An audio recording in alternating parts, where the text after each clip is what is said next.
안녕하세요. 오늘도 사연 살롱을 찾아주셔서 감사합니다. 저는 40대 초반에 서울 강북에 사는 여성이에요. 저는 국립대학의 행정직원으로 일을 하고 있어요. 운전할 때나 집에서 쉴 때 사연을 듣고 있다 보면 인생에서 정말 가지각색 일들이 일어나는구나 하고 생각하게 돼요. 저 또한 이혼에 이르기까지 사연을 보내신 분들처럼 힘든 경험을 해야 했고요. 오늘 제가 진짜 이기적인 시어머니와 남편 이야기를 들려드릴게요. 저는 정말 열심히 식당 일을 하셔서 큰 부자는 아니어도 동네에 자그마한 건물까지 구입하신 부모님의 3남매 중 장녀예요. 남편은 외동으로 자란 사람이라서 그런지 항상 옆에서 챙겨줘야 하는 스타일이었고요. 아마 그래서 처음에 제가 남편한테 끌렸던 것 같아요. 늘 동생들 챙겨주던 게 익숙하니 비슷한 일을 하는 게 어색하지 않고 어디서 만났던 것처럼 편하다고 착각한 거죠. 원래 남들 돌봐주는 걸 좋아했던지라 저는 친구들도 보살펴주기만 했고 그러다 보니 제 연애는 못하고 다른 사람들 연애 성사되는 것만 도와줬지 뭐예요. 보다 못한 절친이 그렇게 살지 말라며 저를 결혼정보 회사에까지 자기 돈으로 등록시켜 줬었지만 거기서도 저는 마음에 드는 남자를 만나지 못했어요. 그러다가 취미 겸으로 바리스타 자격증을 따라다니게 됐어요. 사람 인생 어떻게 될지 아무도 모르잖아요. 지금 하는 일을 관두게 되면 어디 조용한 데에 가서 카페를 할 수도 있겠다는 생각에 학원에 가게 됐죠. 거기서 저는 남편을 만나게 됐어요. 남편은 커피콩을 가는 것도 서툴러서 자꾸 실수를 했고 저는 그런 남자를 가만히 보고만 있을 수 없어서 계속 도와주고 어쩌다 보니 뒤치다꺼리를 해주었죠. 남편은 그런 제게 반했다며 어렵게 마음을 표현해왔고 저는 소심한 사람이 얼마나 힘들게 고백을 했을까 싶기도 했죠. 그 사람이 안쓰러운 걸 애정이라고 착각했는지 그의 마음을 받아주게 되었어요. 당시에는 사랑이라고 생각했어요. 연주씨, 제가 정말 말주변이 없어서 어떻게 말해야 될지 잘 모르겠는데 저는 연애도 제대로 해본 적 없고 여자한테 먼저 고백하거나 매달려 본 적도 없어요. 그런데 연지씨를 보면 없던 용기도 생기는 거 보니 제가 연지씨 놓치기 싫은 게 분명해요. 나랑 사귀어 줄래요? 저도 사실 꼭 누구를 만나야겠다고 생각해보지 않아서 형민씨 말이 부담스럽긴 해요. 그래도 이 말 하기까지 얼마나 힘들었겠어요. 그거 생각하면 거절하는 게 미안해요. 그렇게 말하지 말고 한번 만나봐요. 1달도 좋고 2달도 좋아요. 그래도 아닌 것 같으면 제가 물러날게요. 그렇게 저와 남편은 연애를 시작했고 남편은 사람은 좋아 보이는데 뭔가 혼자 둘 수 없는 허술한 데가 있어서 자꾸 챙기게 됐어요. 그럼에도 그런 모습이 귀엽게 느껴져서 어느새 정을 주게 됐고 저희 만남은 2달이 아닌 1년까지 이어지게 됐죠. 그때 끝냈어야 됐는데 남편의 청혼을 받아들인 게 완전 저희 실수였어요. 저와 남편은 동갑이어서 그때 당시 막 30 후반에 접어들었어요. 그럼에도 저와 남편의 결혼은 저희 집보다 남편 집에서 더 반겼어요. 아니, 정확히 말하면 시아버지가 좋아했다고 해야겠네요. 사견내에서 저희 아빠는 솔직한 심정을 털어놓았어요. 뭐 우리 연지 나이면 왜 결혼 안 하냐는 사람들도 있고 집에서 빨리 보내고 싶어 할 거라고 예상들 하시겠지만 저희는 그렇지 않습니다. 연지가 동생들 뒤치다꺼리만 하느라 저희도 부모로서 미안한 마음이 있어서 그냥 혼자 즐겁게 살아갔으면 했거든요. 아빠 말에 시아버지는 알겠다며 이렇게 말씀하셨어요. 저희 시집살이 시키는 그런 고리타분한 짓 안 할 겁니다. 우리 집에 딸이 없어서 며느리를 딸처럼 생각하고 살 거예요. 아우, 당신도 참 그게 말처럼 쉬워요? 그리고 그런 말 잘못하면 사탕 발린 말로 들린다고요. 그렇죠? 시어머니는 객관적인 것처럼 말을 하고는 연신 눈동자를 굴리며 저와 친정 식구들을 훑고 있었고 표정도 그리 밝지만은 않았어요. 보아하니 시어머니랑 시아버지가 생각이 다른 것 같았는데요. 결혼하고 보니 정말 딱 그렇더라고요. 시아버지는 항상 시어머니가 저한테 뭐라고 하려고 그러면 말을 딱 가로막으면서 제 편이 되어주셨어요. 아, 당신 그러지 마. 새애기가 집에서 노는 사람도 아니고 주말마다 집에 찾아와 주는 것만도 고마운 거야. 요즘은 한 달에 한번 올까 말까 한 며느리들도 많다고. 그래도 지가 새댁이라고 6개월은 주말마다 찾아온다잖아. 주중에 학교에서 일하느라 피곤한 며느리 집에 데려와 일 시키고 그러는 거 아니야. 당신이 정 힘들면 도우미 하러 불러. 당신이 내 연금도 반은 쓰고 큰애 집에서도 용돈 받잖아. 형민이야 지 벌이가 작으니 많이 못 주지만 그래도 새애기가 집안 경제 많은 부분을 책임지는데 그 용돈 좀 못 받는다고 자꾸 집에 불러들이려고 해. 사실 어머니는 남편 월급이 적은 걸 생각 안 하고 저희가 용돈을 조금만 준다고 불만이었어요. 그래서 자꾸 저더러 집에 와서 일하라고 했던 거고요. 그걸 다 막아주시는 게 시아버지였죠. 시아버지는 저뿐 아니라 먼저 결혼한 형님도 시어머니한테 너무 불려다니지 않게 해주려고 하셨어요. 그리고 상견례 때 말씀하셨던 것처럼 저나 형님한테 딸이라고 부르며 오히려 용돈도 주시고 잘해주려고 하셨죠. 많은 돈은 아니었지만 이건 액수가 많고 적고의 문제가 아니었어요. 시아버지의 마음이 느껴져서 저나 형님도 감사하게 생각했죠. 그렇게 시아버지가 저와 형님을 똑같이 챙겨주셔서인지 저와 형님도 사이가 나쁠 일이 하나 없었어요. 하지만 제가 결혼하고 막 1년이 안 되었을 때 갑작스럽게 걸려온 전화 한 통에 평온한 날들은 끝이 났죠. 퇴근을 30분 정도 앞둔 시간이었던 걸로 기억해요. 그때 시아버지는 음식이 잘못 넘어가서 가벼운 흡인성 폐렴으로 병원에 입원해 계셨는데 남편 핸드폰으로 전화가 걸려왔죠. 그런데 전화 속 목소리는 다름 아닌 시어머니였어요. 나다. 네 시아버지 지금 갑자기 중환자실로 옮겨졌어. 뭔가 위급하게 돌아가고 있는데 얼른 좀 와야겠다. 아니 어쩌다가요? 아버님 가벼운 폐렴으로 입원하셨잖아요. 지금 형민이가 의사랑 간호사한테 설명 듣고 있어서 나는 일단 너랑 큰애한테 전화하는 거야. 네 어머니 저 지금 바로 갈게요. 이게 대체 무슨 일이래요? 그렇게 병원에 가서 저와 형님 내외는 시아버지 증상이 갑자기 악화되면서 혼수 상태에 빠져 중환자실로 옮겼다는 이야기를 듣게 되었어요. 하지만 코로나 상황이 완전히 끝나지 않았을 때라 저희는 시아버지 면회를 한 번도 할 수 없었고 시아버지는 이틀 후에 돌아가시게 됐죠.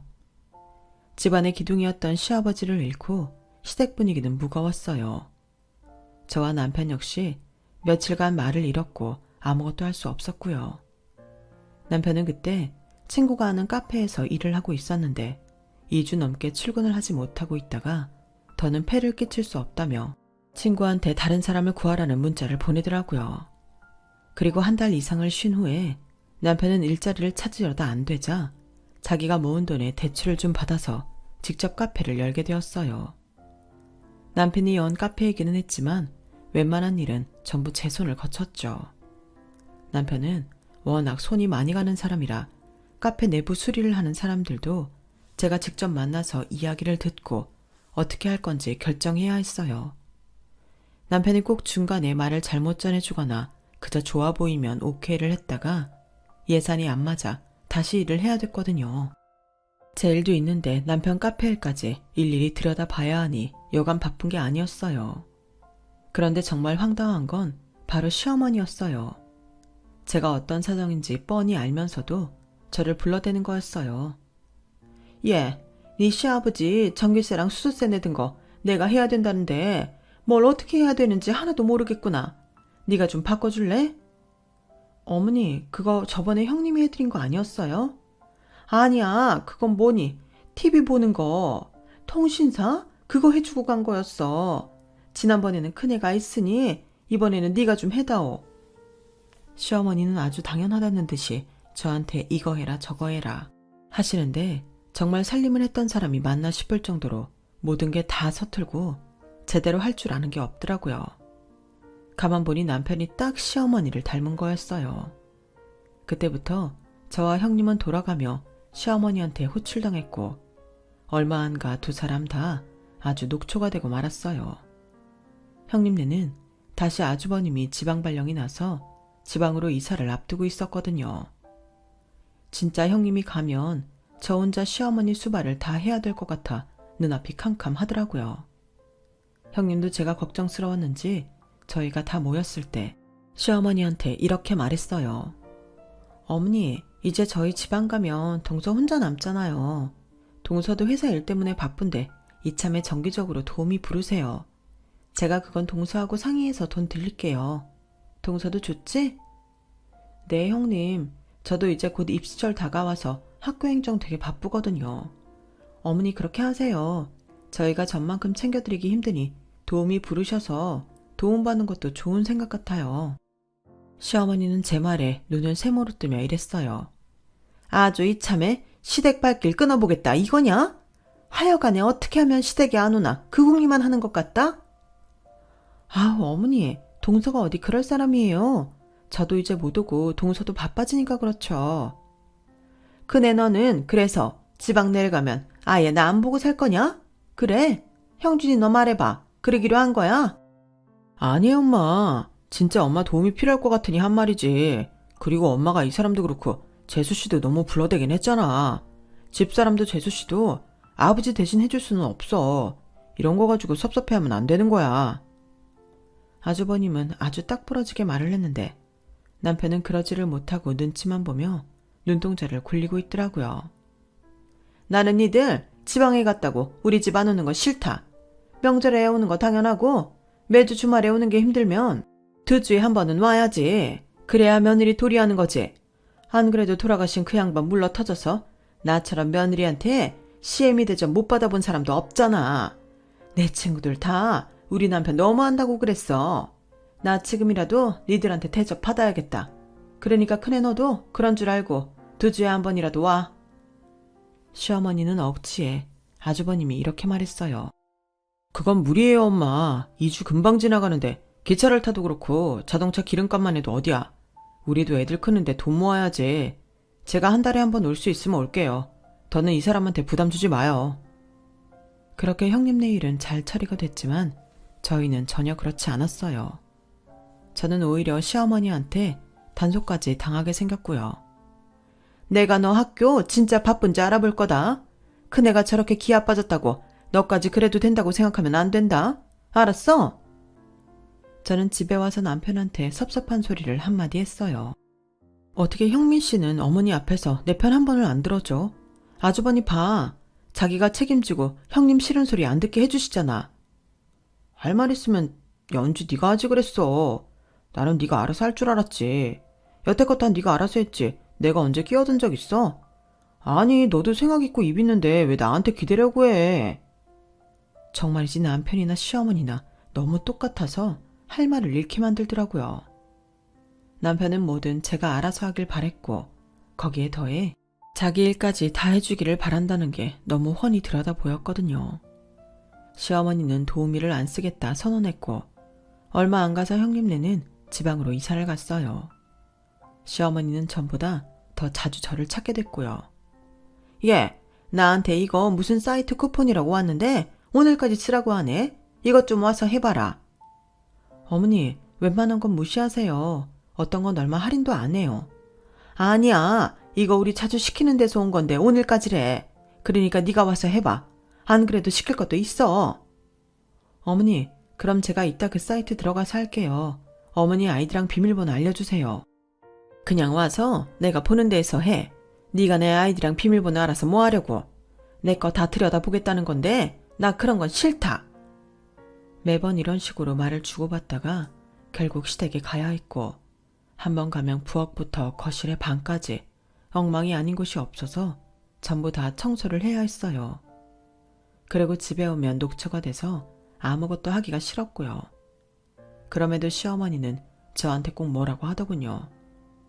너 안 그래 보이는데 엄청 너 챙기는 스타일이다. 할 말 다 하고 말이야. 혼자 된 시애미가 부르면 한 번도 그냥 네 하고 오는 적이 없어. 그리고 일 잘하는 줄 알았는데 그것도 아니야. 청소한 데 보면 먼지 그대로 있는데도 많고. 그러면서 일하다 말고 뭐 막 먹더라 너. 너는 그렇게 챙겨 먹고 집에 가서 형민이 밥은 챙기니? 힘들다고 그냥 퍼져 잘 때가 더 많지? 안 봐도 그림 그려진다.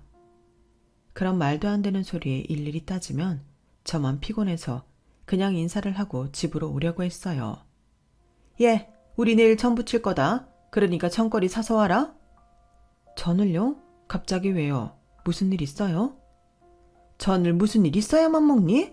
나 원래 날 추워지면 이맘때 전 부쳐 먹고 그랬어.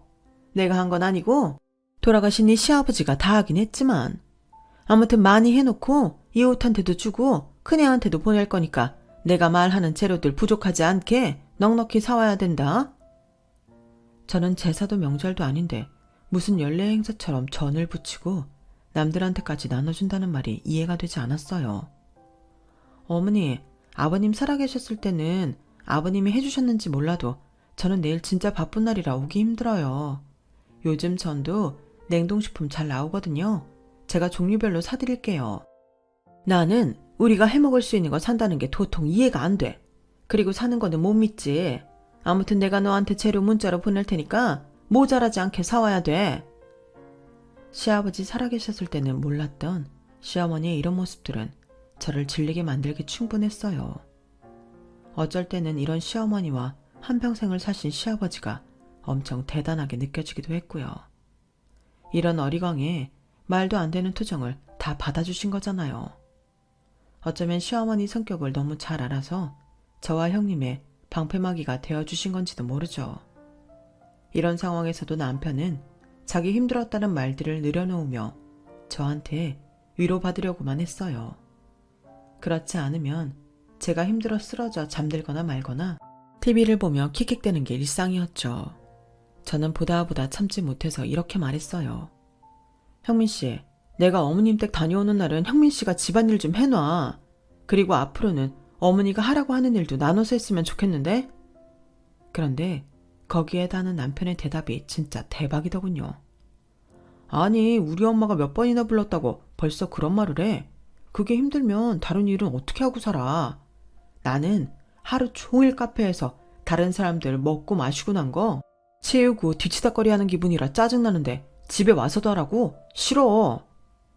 정말 제 사정 하나 봐주지 않고 자기 입장만 내세우는데 열받더군요. 아, 그래? 그럼 앞으로 카페 일 혼자 해결 못하는 거 있어도 나한테 말하지 마. 나도 언제까지 당신 뒤치다꺼리 할 수는 없잖아. 당신도 손님들 뒤치다꺼리 하는 거 짜증난다며. 나라고 안 그렇겠어? 그리고 카페는 당신이 하겠다고 한 거고 우리 밥 먹고 살 일인데 그런 마인드 가지고 하면 장사가 과연 될까? 저는 그렇게 말한 후 정말 남편이 카페 일로 무슨 부탁을 해도 들어주지 않았고 알아서 하라고 했어요. 남편은 이틀이 멀다 하고 카페에서 생기는 일에 대해 저의 도움을 요청했었거든요. 수도요금 잘못 나온 것까지 저한테 어떻게 해야 되냐고 묻는 게 남편이었으니까요. 그렇게 한동안 냉랭하게 굴었더니 남편은 그제야 눈치를 보더군요. 저기 그러면 내가 엄마 집에 가서 할 수 있는 일을 해볼게. 그러니까 엄마한테 연락 오면 나한테 말해. 알았지? 당연한 걸 되게 봐주는 것처럼 말하는 게 마음에 들지는 않았지만 알겠다고는 했어요. 그리고 정말 시어머니한테 오는 연락을 남편한테 전달했고 남편이 저 대신 시어머니한테 갔죠. 그렇게 한 달 정도 지났는데 어느 날 남편이 대뜸 이러더라고요. 연지야, 우리 엄마네 들어가자. 그게 좋겠어. 이렇게 왔다 갔다 하는 거 얼마나 불편해. 너도 그게 싫은 거잖아. 뭐라고? 어머님 댁으로 우리가 들어가자고? 그럼 이 집은 어쩌고? 아직 전세 기간 한참 남았는데 갑자기 집 뺀다고 하면 그게 마음대로 될 것 같아? 뭐 그냥 비워두면 되지. 생각해보니까 엄마하고 살면 다 해결되는 일이라서 그래. 엄마 혼자 그 큰 집에서 얼마나 외롭겠어? 형민씨, 그 집이 우리 집보다는 크겠지만 우리랑 어머니 같이 살기에 큰 집도 아니야. 방도 2개밖에 없잖아. 우리 하나 쓰고 엄마 하나 쓰면 되잖아. 나는 연지 너가 나한테 하는 거 보고 우리 엄마 아빠한테도 잘할 거라고 믿어서 결혼하자고 한 거였어. 물론 잘하고 싶어. 잘할 거고. 근데 이건 그런 문제가 아니잖아. 갑자기 어머니 집에 들어가서 살자고 하는 게 말이 돼? 저와 남편은 밤새 이야기를 했지만 의견이 좁혀지지 않았어요. 저는 갑자기 그 시어머니와 살 생각을 하니 숨이 턱 막히는 것 같고 너무 답답하더라고요. 당신은 아들이니까 모르겠지만 며느리 입장에서는 어머님 진짜 힘든 분이셔. 그런 분하고 갑자기 살자고 하면 내 마음이 어떻겠어? 야, 너 너무한다. 결혼하고 1년이면 이제 가족으로 느낄 때도 됐잖아. 어떻게 그렇게 선을 그냐? 너 이렇게 냉정한 사람인 줄 몰랐어. 오히려 저를 몰아세우는 남편에 저는 배신감도 느꼈고 그동안 두 사람한테 내가 한 건 뭔가 싶어 억울하기까지 하더라고요. 저는 무엇보다 그 시어머니랑 같이 살면서 계속 집안일만 하면서 제 인생을 허비하고 싶지 않았어요. 저와 남편은 말다툼을 하고 며칠 동안 냉전 중이었고 남편은 제가 말을 안 하자 제 눈치만 보더라고요. 카페에 분명 자기가 해결 못할 일이 있는데 그것도 말 못하고요. 저는 그러거나 말거나 내버려 뒀어요. 제가 해줘도 고마움도 모르고 오히려 저더러 냉정하다고 하는데 제가 무엇 때문에 일을 해줘야 하나 싶더라고요. 그런데 정말 황당한 일이 벌어졌어요. 그날은 주말이었고 남편은 카페에서 일하고 저 혼자 집에 있을 때인데 시어머니가 갑자기 찾아와서 저희 동네로 이사를 오겠다며 저더러 부동산에 가서 같이 알아보자는 거였어요. 어머니, 저희 동네면 저희와 같은 아파트 말씀하시는 거예요? 그래, 니네 아파트랑 되도록 가까운 데 얻을 생각이야. 어머니, 저희 동네 아파트가 꽤 값이 나가는데 괜찮으시겠어요? 너는 시험이 이사하는데 돈 한 푼 안 보탤 생각이었니? 모자라는 거 당연히 큰애랑 네가 해줘야지. 내가 지금 사는 집을 고집하며 있을 필요가 없다는 걸 깨달았어. 그리고 그 집 팔면 꽤 돈 받겠더라. 그러니까 니네가 부담될 일은 없을 거야. 기껏해야 1, 2천 보태면 되지 않을까 싶네. 그러니 앞장서라. 부동산에서 좀 알아보자. 저는 시어머니 고집에 어쩔 수 없이 부동산을 가며 형님한테 이 일에 대해 문자를 보냈어요. 형님은 조금만 기다려보라며 아주버님과 이야기를 해보겠다고 문자를 했죠. 저는 부동산에서 열심히 아파트를 보는 시어머니한테 적당히 장단을 맞춰주며 그 시간이 빨리 지나기를 바랐어요. 시어머니는 그날 저희 집에서 저녁을 먹고 하루 자고 간다며 아예 거실에 자리를 잡고 매트까지 깔고 TV를 보고 있었어요. 밤늦게 집에 온 남편은 자기 엄마가 있는 걸 보더니 좋아서 죽으려고 하는데 그 모습이 딱 초등학생 같더군요. 저는 이 남자가 평생 철이 안 들 거라는 생각이 들었어요. 그때 남편 핸드폰으로 아주버님이 전화를 했더라고요. 보니까 아주버님이 남편한테 뭐라고 하는 것 같았고 남편은 고개를 숙인 채 알겠다고 잘못했다는 대답을 하더군요. 남편이 전화를 끊은 후 시어머니한테도 전화가 왔어요. 큰아들 잘 지내고 있지? 밤늦게 웬일이야? 아니 그럼 내가 이사하는데 돈 안 줄 거야? 나는 거기 혼자 지내는 게 쓸쓸해서 그렇지. 알았다. 관두면 되잖니? 아주버님이 뭐라고 하셨는지 마지막에 역정을 내고 전화를 탁 끊은 시어머니는 바로 저한테 삿대질을 했어요. 네가 말 이상하게 해서 내가 아들한테 이런 수모나 당하고 말이야. 너 말을 하려면 똑바로 해야지. 뭐라고 했길래 큰애가 나한테 무슨 이사냐며 너 괴롭히지 말라고 그래? 저는 그냥 문자로 형님한테 어머니가 이사하시겠다고 저희 동네에 집 보러 오셨다. 모자라는 건 저랑 형님네가 부담해야 된다고 하셨다. 그렇게만 보냈어요. 제가 그 문자 보여드려요? 제가 문자를 보여주자 시어머니는 아무 말 못했죠. 하지만 그게 더 분하고 열이 받았는지 괜히 저를 탓하더라고요. 하여간 일이 다 끝나고 말해도 될걸. 뭘 그리 빨리 말하느라 이 사단을 만들어. 나 불편해서 못 있겠어. 집에 가야겠으니까 네가 나 집에까지 데려다 줘. 라더니 먼저 나가버리더라고요. 남편도 눈초리가 왜 그걸 형네한테 벌써 말했냐고 책망하는 것 같았어요. 형민 씨가 어머니 모셔다 드리고 와. 나 하루 종일 카페에서 일하느라 힘들었으니까 네가 갔다 와. 나는 하루 종일 밖에서 일 안 해? 형민 씨만 힘들어. 나는 내일 새벽부터 나가야 돼. 형민 씨는 오후에 나가잖아. 그리고 형민 씨 돈 못 벌어서 내가 요즘 생활비 다 되는 거 알지? 형민 씨 그렇게 같이 있고 싶어하는 모시고 싶어하는 어머니 발에다 드리라는 건데 왜 나한테 밀어? 갔다 와. 평소 같으면 남편이 툴툴댈 때마다 제가 다 맞춰줬으니 이번에도 그럴 거라 생각했나 봐요. 제가 세게 나오니까 남편은 당황한 표정으로 저를 보더니 어쩔 수 없이 차 키를 챙겨서 나가더군요. 결국 시어머니는 아주버님의 만류로 이사를 포기했고 저는 남편과 냉정 상태로 한 달 정도 말을 안 하고 지냈어요. 그러다 친정아빠가 병원에서 수술을 받게 됐다는 소식을 듣게 됐어요. 성대 쪽에 종양이 발견됐는데 크기도 아주 작고 나쁘지 않아 병원에서 수술만 잘 되면 괜찮을 거라고 했다더라고요. 3남매 중 저희 집이 병원에서 제일 가까웠기 때문에 하루 먼저 올라오시는 아빠 보고 저희 집에 와 계시라고 했어요. 그리고 그날 밤 집에 온 남편한테 아빠가 내일 우리 집에 와서 자고 병원에 갈 거라고 하자 남편은 표정이 험악해지더군요. 아니 갑자기 우리 집에서 왜? 처남이나 처자네 집으로 가도 되잖아. 나한테 상의 없이 마음대로 결정하면 어떡해?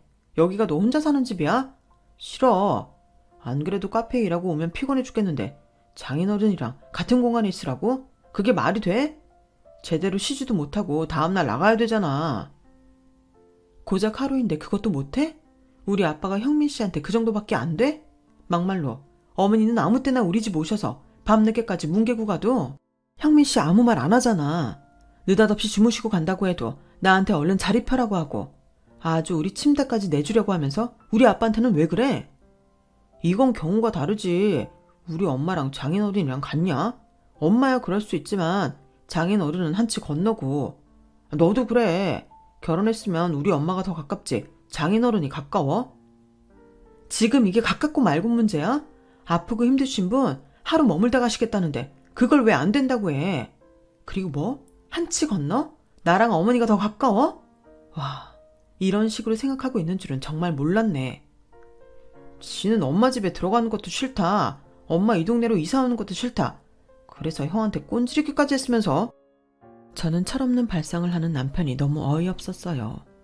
무조건 안 된다고 하는 남편 때문에 속이 상해서 아빠한테 제일 비싼 호텔을 잡아드리고 하루 동안 그 호텔에서 아빠랑 같이 지내다 왔네요. 아빠가 수술하시고 무사히 퇴원해서 집에 돌아가시고 난 뒤에도 저는 남편과 골만 더 깊어졌지 사이가 좋아지지 않았어요. 그러던 어느 날 형님한테서 전화가 왔어요. 동서, 친정 아버지 수술하시고 많이 힘들겠다. 근데 어머니까지 그 근처로 곧 이사가니 쉬지도 못하겠네. 어머니 이사 전에 어디 여행이라도 다녀와. 네? 이사라뇨? 어머니가 이사하세요? 금시초문이라 제가 물으니 형님은 한동안 말이 없더라고요. 서방님이 얘기 안 했어? 나는 동서 당연히 알고 있는 줄 알았어. 서방님이 자기가 모자라는 거 보탠다고 카페 담보로 대출 받았대. 그래서 어머니 이사하신다고 자랑하느라 전화하셨다던데? 저는 벙쪄서 아무 말도 하지 못했어요. 솔직히 남편은 가게 운영을 그다지 잘하는 편이 아니었고 그동안에도 적자인 달이 더 많았거든요. 그런데 자기가 그걸 사업자라고 이용해서 대출을 받았다니 그것도 저 몰래 시어머니 아파트 사는 거 보태느라 말이죠. 저는 정말 큰 배신감을 느꼈고 더는 가만히 있을 수 없었어요. 남편이 집에 온 후에 저는 심각하게 말했어요. 어머니 이 동네로 이사하신다며 왜 나한테 말 안 했어? 이런 식으로 사람 바보 만들 거야? 아, 그건 또 어디서 들었대? 형수야? 진짜 형수도 못 말린다. 못 말리는 건 형민 씨야. 네가 못 말린다고. 아니 그 대출금은 어떻게 갚으려고 그래? 대출 뭐 3천밖에 안 받았는데 뭘 그리 호들갑이야. 3천밖에? 3천은 어디 땅 파면 나와? 그렇게 적은 돈이면 왜 네 수중에는 그 3천도 없는데? 근데 이건 네가 반대해서 생긴 일이기도 하지. 나만 반대한 거 아니야. 아주버님도 형님도 반대했지. 그래. 그래서 나라도 엄마 여기 오고 싶다는 그 말 들어주고 싶었어. 그게 그렇게 큰 잘못이야? 형민 씨는 진짜 형민 씨 편한 대로만 생각한다. 여태까지 내 생각해줘 본 적은 있어? 형민 씨는 나랑 잘 살려고 결혼한 게 아니라 어머니한테 더 잘하려고 나랑 결혼했나 봐. 나도 네가 이런 여자인 줄 몰랐다. 진작 알았으면 너랑 결혼 따위는 생각도 안 했을 거야. 뭐? 넌 대체 결혼을 뭘로 생각한 거야? 여자가 니네 집에 효도하는 도구쯤으로 아는 거야? 네가 이 집에 시집 왔으니 당연히 우리 집 생각해야지. 어디서 되도 않게 지네 아버지나 모셔오려고 하고? 지금 말 다 했어? 되도 않게? 왜 넌 니네 엄마한테 잘하라면서 우리 아빠는 그런 식으로 말해? 그렇게 저희는 대판 싸웠고 다음날 저는 새벽같이 집을 나와서 회사로 갔어요. 남편과 한시라도 빨리 떨어지고 싶었죠. 그런데 그날 낮에 학교로 시어머니가 찾아왔더라고요. 시어머니는 일부러 사람들 다 듣는 데에서 쩌렁쩌렁한 목소리로 이렇게 말했어요. 야, 내가 이사 좀 간다고 형민이한테 뭐라고 했다며? 네가 그러고도 이 집 며느리야? 아주 나이도 많은 거 우리 아들이 구제해줬더니만 지가 되게 잘난 줄 아나 봐. 어머니야말로 그 나이 되도록 제대로 된 직업도 없던 아들 제가 구제해줬으면 감사하셔야죠. 뭐가 어쩌고 어째? 네가 뭔데 우리 형민을 모욕해? 어머니, 그렇게 아들 생각하시면서 아들이 대출받게 해요? 형민 씨 카페 잘 되지도 않아요. 그 이자 다 어쩌려고요? 그건 네가 내줘야지 당연한 거 아니냐? 아니요, 저는 그 이자 못 내요. 저한테 말도 안 하고 저지른 건데 제가 그 이자를 어떻게 내요? 저는 안 내요. 네가 아무리 말로 그래봤자야. 결국 내 아들하고 살아야 되는데 네가 안 내고 배기겠어? 형민이가 그러더라. 네 성격이 남 어려운 거 못 봐서 결국 네가 다 할 거라고. 아, 예. 지금까지 그래서 저를 호구로 알았나 보네요. 저는 그 호구 이제 안 할 거예요. 저는 그날 집에 오자마자 남편 짐을 싸서 쓰레기 분리수거장 옆에다 놓고 경비원에게는 금방 찾아갈 거라고 말해놓고 들어왔어요. 그리고 비밀번호도 바꿔버렸죠. 남편은 문자에 전화에 노발대발 난리를 치더라고요. 너 지금 이게 뭐 하는 짓이야? 감히 네가 내 짐을 내나? 뭐 나랑 이혼이라도 하겠다는 거야? 금방 알아들었네. 나 너랑 이혼할 거야. 뭐라고? 미친 거지? 생뚱맞게 뭔 이혼이야. 그럼 내가 나한테 좋을 게 하나도 없는 이 결혼 생활을 왜 유지하고 있어야 되는데?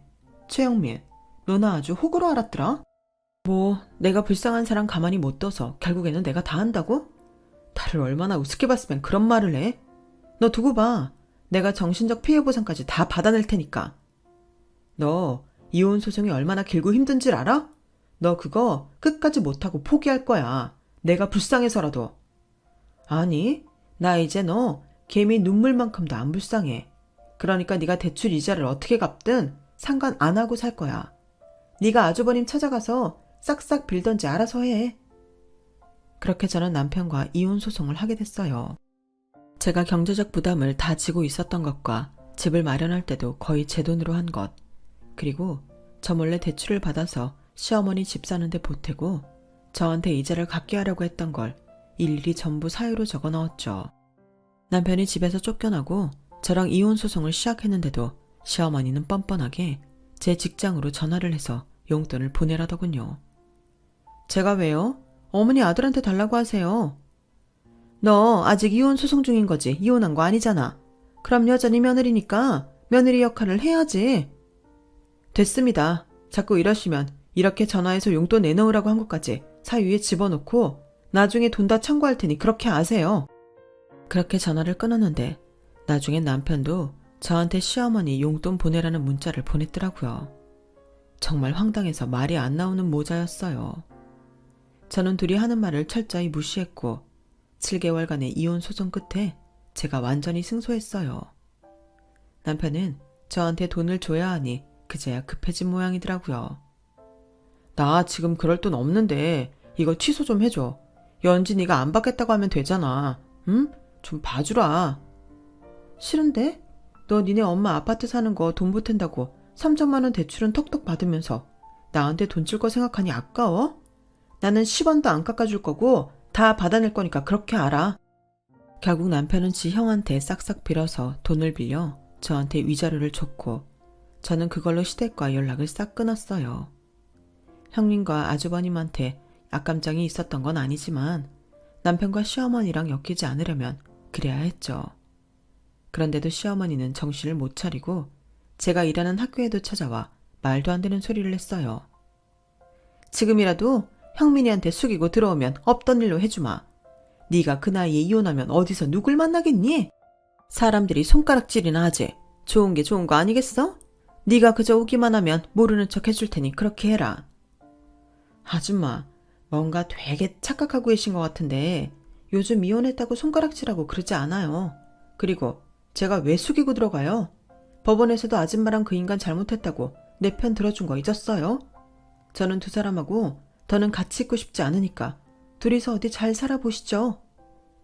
제가 사람 많은 데에서 큰 소리로 말하자 시어머니도 창피했는지 도망치듯 돌아갔고 그 이후로는 저를 찾아오지 않았어요. 얼마 전 들은 소식으로는 남편이 결국 카페 문을 닫았다고 하더라고요. 전에도 제가 봐주지 않으면 잘 돌아가지 않았는데 혼자서 어설프게 하다가 다 말아먹었나 보더군요. 그리고 다시 친구한테 사정해서 친구 프랜차이즈 카페에서 설거지와 뒷정리를 하고 있다고 하네요. 그리고 나이가 많아 앞으로 아무도 못 만날 거라고 시어머니가 악담을 했던 저는 얼마 전부터 다른 사람을 만나고 있고요. 저는 이렇게 다른 처지가 된 저와 전 남편을 비교해보며 사람은 자기가 한 대로 돌려받는다는 말이 맞다는 생각이 들었어요. 제 이야기는 여기까지예요. 들어주신 분들 모두 감사드려요. 항상 행복하세요. 여러분, 사연 댓글에 응원과 현명한 조언 부탁드려요. 좋아요와 구독은 저에게 큰 힘이 됩니다. 오늘도 좋은 일 가득하세요.